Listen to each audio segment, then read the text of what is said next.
రెండో ప్రపంచ యుద్ధం మానవ చరిత్రలో జరిగిన అత్యంత భయంకరమైన యుద్ధం. ఆ యుద్ధంలో ప్రపంచవ్యాప్తంగా కొన్ని కోట్ల మంది సైనికులు పాల్గొన్నారు.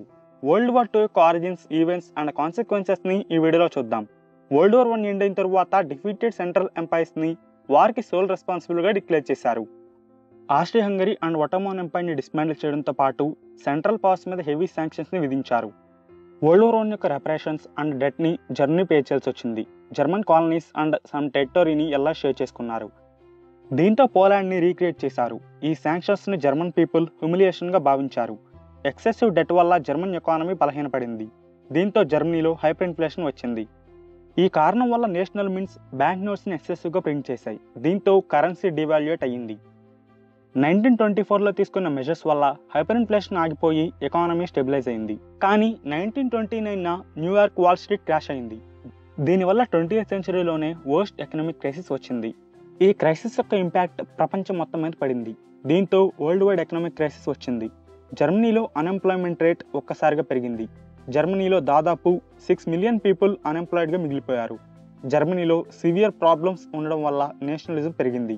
ఈ నేషనలిజం వల్ల నాజీ పార్టీ పవర్లోకి వచ్చింది. 1933 అడాల్ఫ్ హిట్లర్కి మెజారిటీ ఓట్స్ రావడంతో ఎనేబులింగ్ బిల్ని యూజ్ చేసుకుని అబ్సల్యూట్ డిక్టేటర్ అయ్యాడు. వరల్డ్ వార్ 1 తర్వాత స్ట్రిక్ట్ శాంక్షన్స్ వల్ల German economy, military industry collapse అయినప్పటికీ నాజీ పార్టీ పవర్లోకి వచ్చిన తర్వాత జర్మన్ ఎకానమీని స్టెబిలైజ్ చేసింది. మిలిటరీ సర్వీస్ని రిస్టోర్ చేసింది. జర్మన్ స్పీకింగ్ కంట్రీస్ అన్నిటిని యునైట్ చేయాలనే ఆలోచనతో అగ్రెసివ్ ఫారెన్ పాలసీని జర్మనీ స్టార్ట్ చేసింది. వరల్డ్ వార్ 1లో ఎల్ఐస్ తరపున యుద్ధంలో గెలిచినప్పటికీ ట్రీటీ ఆఫ్ వెర్సైల్స్లో ఇటలీ లార్జ్ టెరిటరీని గెయిన్ చేయలేకపోవడంతో ఫ్రస్ట్రేట్ అయింది.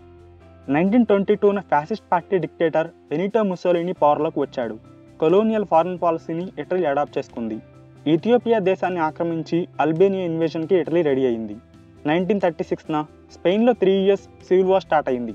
రిపబ్లికన్ గవర్నమెంట్ ఫోర్సెస్కి USSR and international brigade support చేశాయి. ఫ్రాన్సిస్కో ఫ్రాంకో రెబల్ నేషనలిస్ట్ ఫోర్సెస్కి ఇటలీ అండ్ జర్మనీ హెల్ప్ చేశాయి. రిపబ్లికన్ ఫోర్సెస్ అండ్ నేషనలిస్ట్ ఫోర్సెస్కి 3 years సివిల్ వార్ జరిగింది. ఈ సివిల్ వార్లో Italian and German forces nationalist ఫోర్సెస్కి డైరెక్ట్గా హెల్ప్ చేశాయి. జర్మన్స్ అండ్ ఇటాలియన్స్ తమ యొక్క లేటెస్ట్ వెపన్స్ని స్పానిష్ సివిల్ వార్లో టెస్ట్ చేశారు. ఫైనల్గా నేషనలిస్ట్ ఫోర్సెస్ సివిల్ వార్లో గెలిచాయి. 1937 టైంలో జపాన్ తన యొక్క ఎక్స్పాన్షనిస్ట్ పాలసీని ఏషియాలో కంటిన్యూ చేయడం స్టార్ట్ చేసింది. చైనాలో సివిల్ వార్ జరుగుతున్న టైంలో న్యూ చైనీస్ టెరిటరీస్ని జాపనీస్ ఇన్వైట్ చేయడం స్టార్ట్ చేశారు. జాపనీస్ ఆర్మీ చైనీస్ పాపులేషన్ మీద కెమికల్ అండ్ బయాలజికల్ వెపన్స్ని యూజ్ చేసింది. జర్మనీ తన యొక్క టెరిటోరియల్ ఎక్స్పాన్షన్ని 1937లో మొదలుపెట్టింది. లోకల్ నాజీ పార్టీని యూజ్ చేసుకుని ఆస్ట్రియాని తనలో కలుపుకుంది. హిట్లర్ యొక్క టెరిటోరియల్ ఎక్స్పాన్షనిజంని ఆపడానికి యూకే ప్రైమ్ మినిస్టర్ చాంబర్లైన్ హిట్లర్తో ఇంటర్నేషనల్ అగ్రిమెంట్ని చేశాడు. ఈ మీటింగ్లో జర్మనీ సుడేటన్ ల్యాండ్ని ఆక్రమించుకోవచ్చని అగ్రిమెంట్కి వచ్చారు. దీని తరువాత జర్మనీ ఫర్దర్ యూరోపియన్ ల్యాండ్ డిమాండ్స్ని చేయకూడదని అగ్రిమెంట్కి వచ్చారు. నెక్స్ట్ వెస్టర్న్ చెకోస్లోవాకియన్ సుడేటన్ ల్యాండ్ని జర్మన్ ఫోర్సెస్ ఆక్రమించాయి. స్లోవాక్ రిపబ్లిక్ జర్మన్ శాటిలైట్ స్టేట్గా మారింది. జర్మన్ రైట్ అండ్ హంగరీ డిప్లొమాటిక్గా క్లోజ్ అయ్యాయి. లిథువేనియాలోని భాగాన్ని జర్మనీ ఆక్రమించుకున్న తర్వాత Germany and Soviet Union non aggression ప్యాక్ట్ని సైన్ చేశాయి. దీన్నే మాలోటోవ్-రిబెంట్రాప్ ప్యాక్ట్ అంటారు. ఈ ప్యాక్ట్ అగ్రిమెంట్తో జర్మనీ అండ్ సోవియట్ యూనియన్ పోలాండ్ని 2 వైపుల నుండి ఆక్రమించుకుని విభజించడానికి రెడీ అయ్యాయి. ఇక జర్మనీ అండ్ సోవియట్ యూనియన్ పోలాండ్ని ఆక్రమించాయి. వెస్టర్న్ హాఫ్ని జర్మనీ ఆక్రమించింది. ఈస్టర్న్ హాఫ్ని సోవియట్ రష్యా ఆక్రమించింది. పోలాండ్, ఫ్రాన్స్ అండ్ బ్రిటన్కి డిఫెన్స్ అగ్రిమెంట్ ఉంది. ఈ అగ్రిమెంట్ ప్రకారం పోలాండ్ మీద ఎవరైనా అటాక్ చేస్తే అదర్ 2 కంట్రీస్ పోలాండ్ డిఫెన్స్కి రావాలి. సుడేటన్ ల్యాండ్ని తప్ప అదర్ ల్యాండ్స్ మీద అటాక్ చేయనని హిట్లర్ ప్రామిస్ చేశాడు.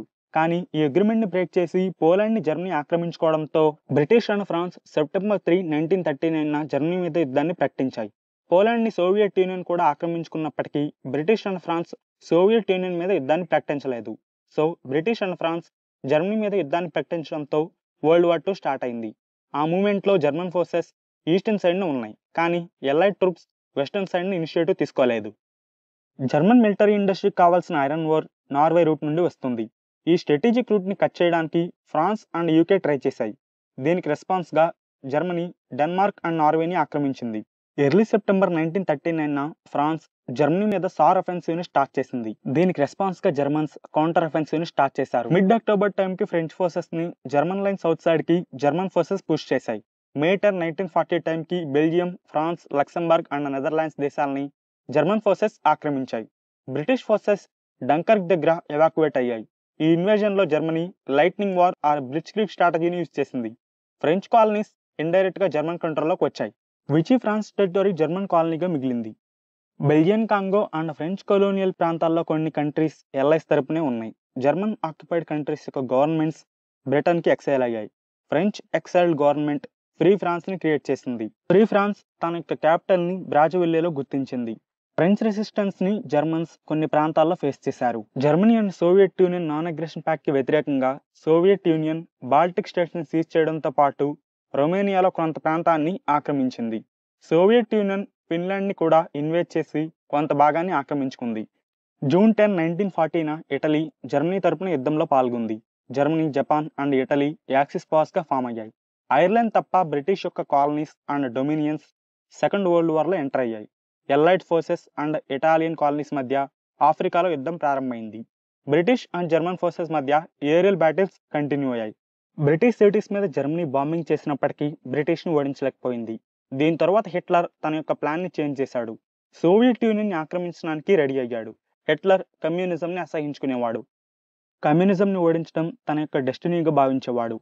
ఇదే కాకుండా సోవియట్ యూనియన్ యొక్క రీసోర్సెస్ వార్ కంటిన్యూషన్ కోసం కావాలి. మెయిన్లీ కాకసస్ ఆయిల్ జర్మనీకి చాలా ఇంపార్టెంట్. సోవియట్ యూనియన్ ఇన్వైట్ చేయడానికి ప్రిపేర్ అవుతున్న టైంలో హిట్లర్కి ఇంకో ప్రాబ్లం వచ్చింది. ఇటలీ గ్రీస్ని ఆక్రమించుకోవడంలో ఫెయిల్ అయింది. ఇటాలియన్ ఫోర్సెస్ని ఎల్ఐడ్ ఫోర్సెస్ గ్రీస్లో డిఫీట్ చేశాయి. దీంతో ఇటాలియన్ ఫోర్సెస్ రిట్రీట్ అయ్యాయి. గ్రీస్ని ఆక్రమించుకోవాలని హిట్లర్ ఫిక్స్ అయ్యాడు. Hungary, Romania and Bulgaria Axis ఫోర్సెస్కి సపోర్ట్ చేశాయి అండ్ అలాగే యాక్సిస్ ఫోర్సెస్ మొబిలైజేషన్కి యాక్సిస్ ఇచ్చాయి. జర్మన్ ఫోర్సెస్ సౌత్ సైడ్ నుండి యుగోస్లావియా అండ్ గ్రీస్ని ఆక్రమించాయి. ఎల్ఐడ్ ఫోర్సెస్ రిట్రీట్ అయ్యాయి. Almost 75% of continental Europe German కంట్రోల్లోకి వెళ్ళింది.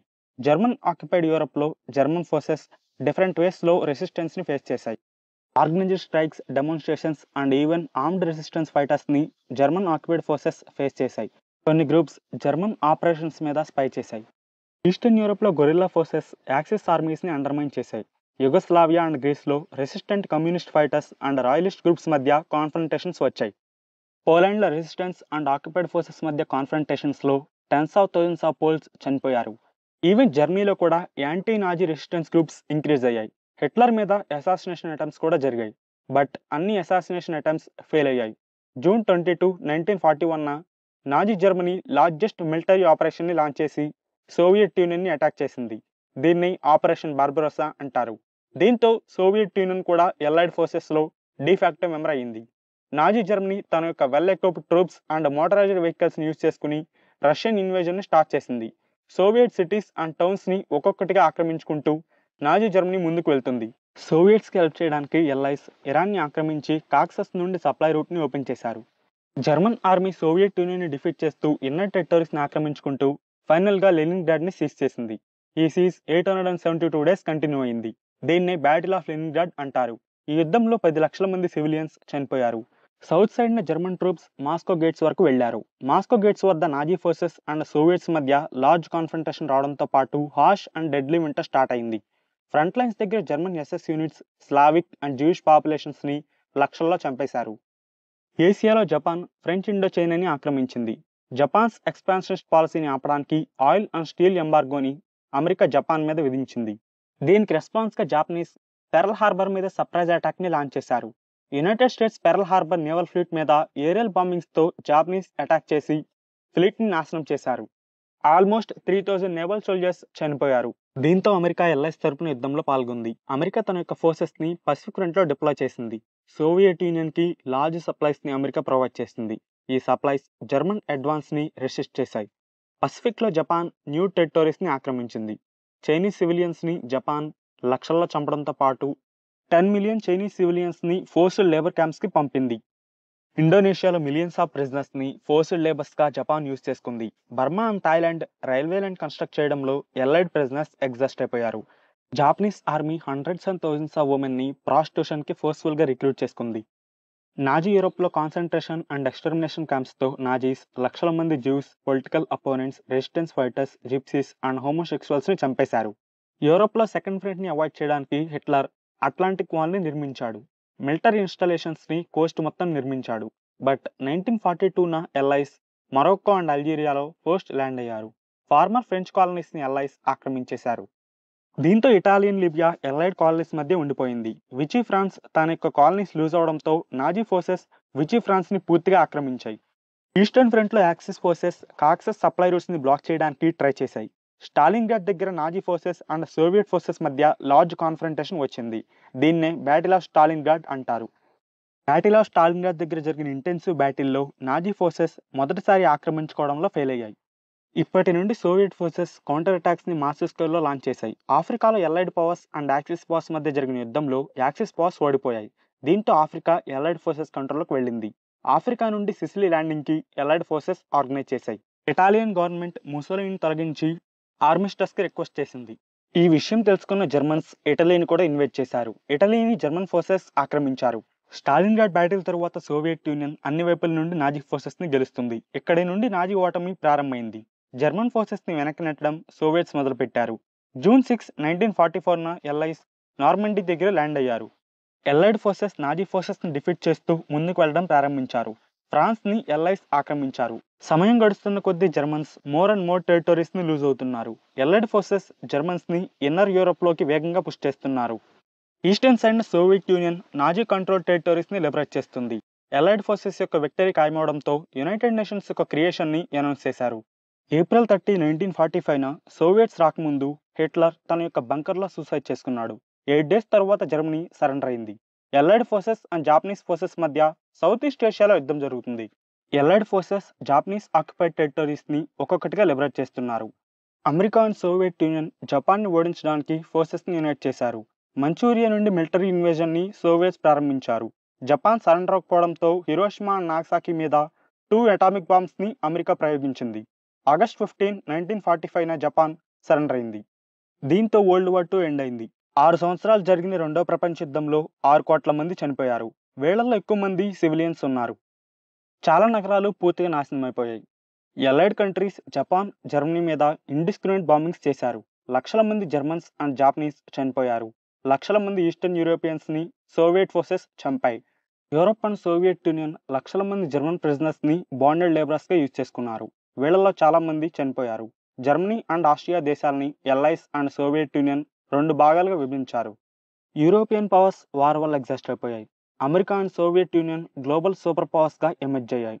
ఇటువంటి యుద్ధం ఇంకెప్పుడు జరగకూడదని కోరుకుందాం. యునైటెడ్ నేషన్స్ని పీస్ కోసం ఎస్టాబ్లిష్ చేసినప్పటికీ తర్వాత కాలంలో అమెరికా అండ్ సోవియట్ యూనియన్ చాలా దేశాలని నాశనం చేశాయి. బట్ ఓవరాల్గా చూసుకుంటే లార్జ్ కాన్ఫ్లిక్ట్స్ని యునైటెడ్ నేషన్స్ అవాయిడ్ చేసింది. వరల్డ్ వైడ్గా లిబరల్ డెమోక్రసీస్ని ఎస్టాబ్లిష్ చేస్తే ఇటువంటివి జరగవు. ఈ వీడియోని ఇస్తే లైక్ చేయండి, అలాగే షేర్ చేయండి. నా ఛానల్ సబ్స్క్రైబ్ చేసుకోండి. Thank you.